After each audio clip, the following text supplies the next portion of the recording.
नरैना धाम की इस पावन धरा पर पहुंच चुके हैं, जहां पर 478वां मेला महोत्सव मनाया जा रहा है। परम पूजनीय श्रीमद दादू पीठाधीश्वर श्री श्री 1008 श्री गोपालदास जी महाराज के परम सानिध्य में आज महाराज श्री के आशीर्वाद से हम जानते हैं महाराज श्री के सानिध्य में कि यहाँ जो ये मेले की परंपरा है, किस प्रकार ये मेला यहाँ चलता आ रहा है और इस मेले की क्या विशेषता है, आचार्य परवर श्री गोपालदास जी महाराज से हम जानते हैं।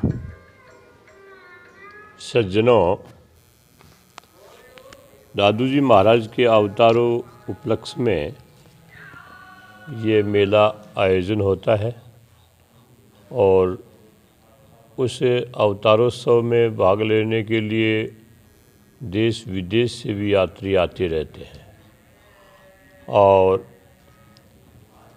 निर्गुण धारा का ये इस क्षेत्र का बड़ा आयोजन होता है। दादू जी महाराज के वाणी का प्रचार प्रसार होता है। उन्होंने मानव को क्या दिया, समाज सुधारक इन महापुरुषों ने वैमनस्यता, जो परस्परम द्वेष था, जो रूढ़िवादिता, सहिष्णुता का इन्होंने परिचय दिया।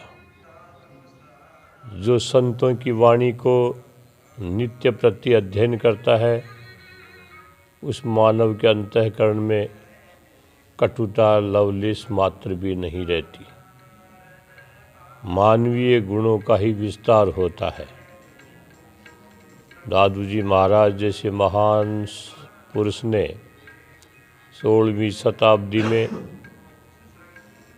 152 शिष्य दिए।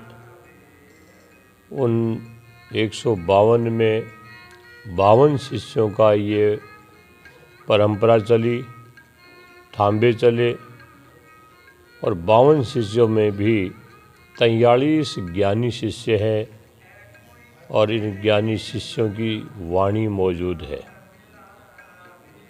जिनमें सबसे छोटे शिष्य संत कवि सुंदरदास जी, सबसे बड़े गरीबदास जी महाराज जो दादू जी के बाद में यहाँ उत्तराधिकारी बने, जिनके समय में जहांगीर बादशाह भी यहाँ 1665 में आए। उस परंपरा की श्रृंखला में अद्यावधि तक ये आयोजन बहुत श्रद्धापूर्वक मनाए जाते हैं। महाराज श्री, आपके सानिध्य में इस नरैना धाम का कायाकल्प हुआ है और चारों तरफ विकास हो रहा है और अभी एक हमारा एक म्यूजियम और एक बारादरी जिसका निर्माण आपके सानिध्य में हो रहा है, उसके विषय में भी महाराज श्री बताएं, ये निर्माण कब तक पूरा हो जाएगा और इसमें आगे आने वाले समय में क्या व्यवस्थाएं रहेगी? देखिए, धर्मस्थलों में जो भी निर्माण कार्य या और आयोजन होते हैं, ये सब श्रद्धालुओं के द्वारा ही होते हैं।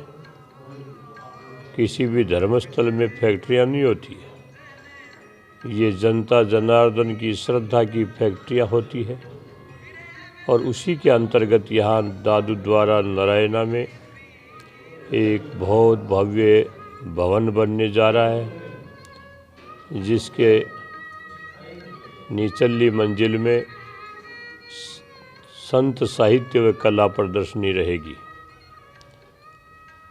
इन मठ मंदिरों में आने वाले श्रद्धालुओं को यहाँ क्या मिले, क्या देखें, उन महापुरुषों की स्मृतियाँ इसमें रहेगी।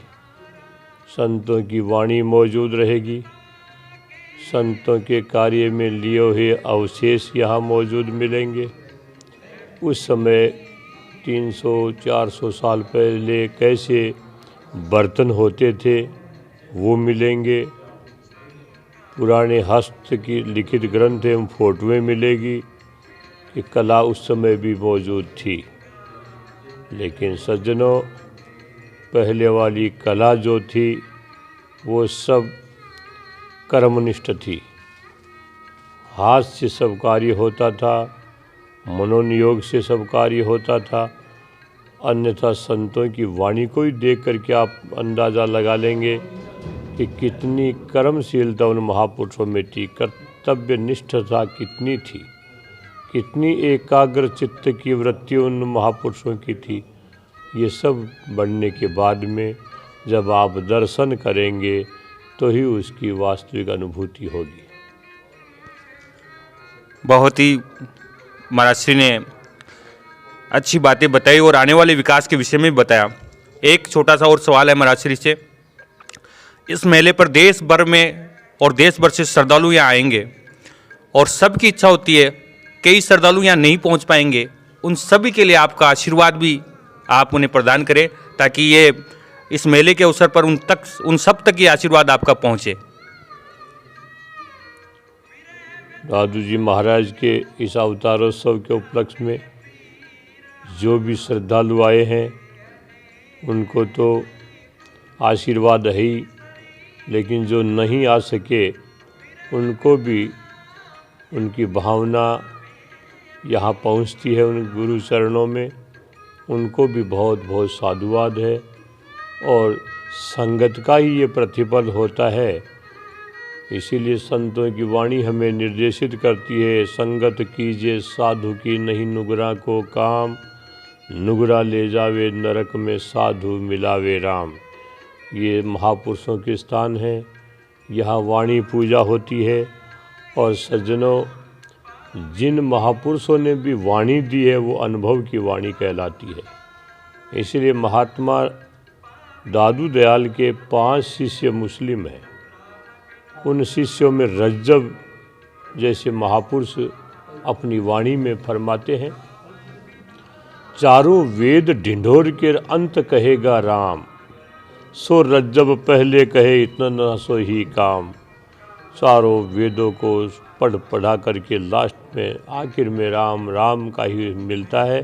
इसलिए रज्जब कहते पहले ही राम राम कर ले, भगवान के नाम से ही जीवन की सफलता होती है। इसलिए जो आ गए हैं उनको आशीर्वाद, जो अपनी भावना से यहाँ जो उनकी भावनाएं पहुँच रही है गुरु जी, उनको भी बहुत बहुत आशीर्वाद। बोलो श्री स्वामी दादू दयाल महाराज की जय।